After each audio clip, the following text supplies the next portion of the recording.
Welcome to Movies with Martha. My name is Martha, and today I am reviewing Sully. Movie shark, do do do do. Movie shark, do do do do. Movie shark. Sully is based on a true story, and I'm sure most of you remember it. In 2009, a passenger jet went down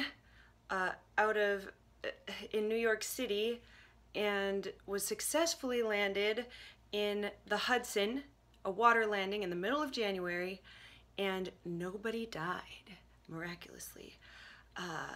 And Sully is the pilot of that plane, Captain Sullivan. It was an amazing event, but I was very curious to see how they were going to make a full-length story, a full-length film out of it. The way they did it is in the days following the event,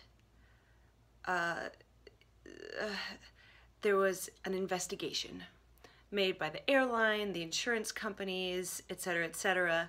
And basically, Sully was almost put on trial through this investigation.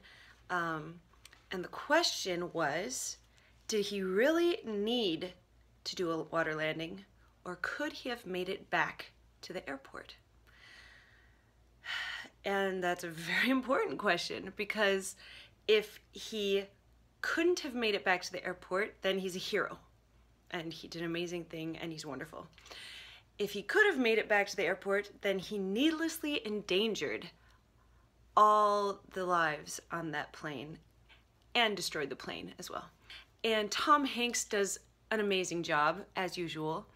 In the closing credits, they show clips of the actual Captain Sullivan talking to the survivors of the crash. It's like a reunion.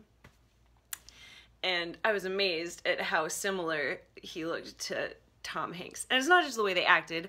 Tom Hanks is an incredible actor, so he, of course, could impersonate him. But even like the shape of the nose and just different qualities, they look very similar. Anyway, that aside, is a very engaging movie. You really follow Sullivan through this whole aftermath and just the emotional trauma it's causing for him and his co-pilot.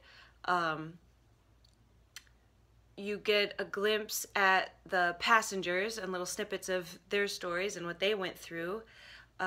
You get to actually see the rescue being made, and you get to see like the air traffic controller actually talking on the radio to Sullivan when he's making this decision, and it all builds to this climax at the end where he's in this room reviewing with the simulations and the radio recording of the cockpit, and you really wanted to know what the verdict was going to be, and you really identified with Sullivan's struggles in the moment he made this decision, and he doesn't know whether he's just losing his mind. Did he make the wrong choice? Is he really a hero? Kind of thing. Like, he doesn't feel like a hero. He was just doing his job, etc., etc. So I definitely recommend Sully. I definitely recommend Sully to everyone. And enjoy.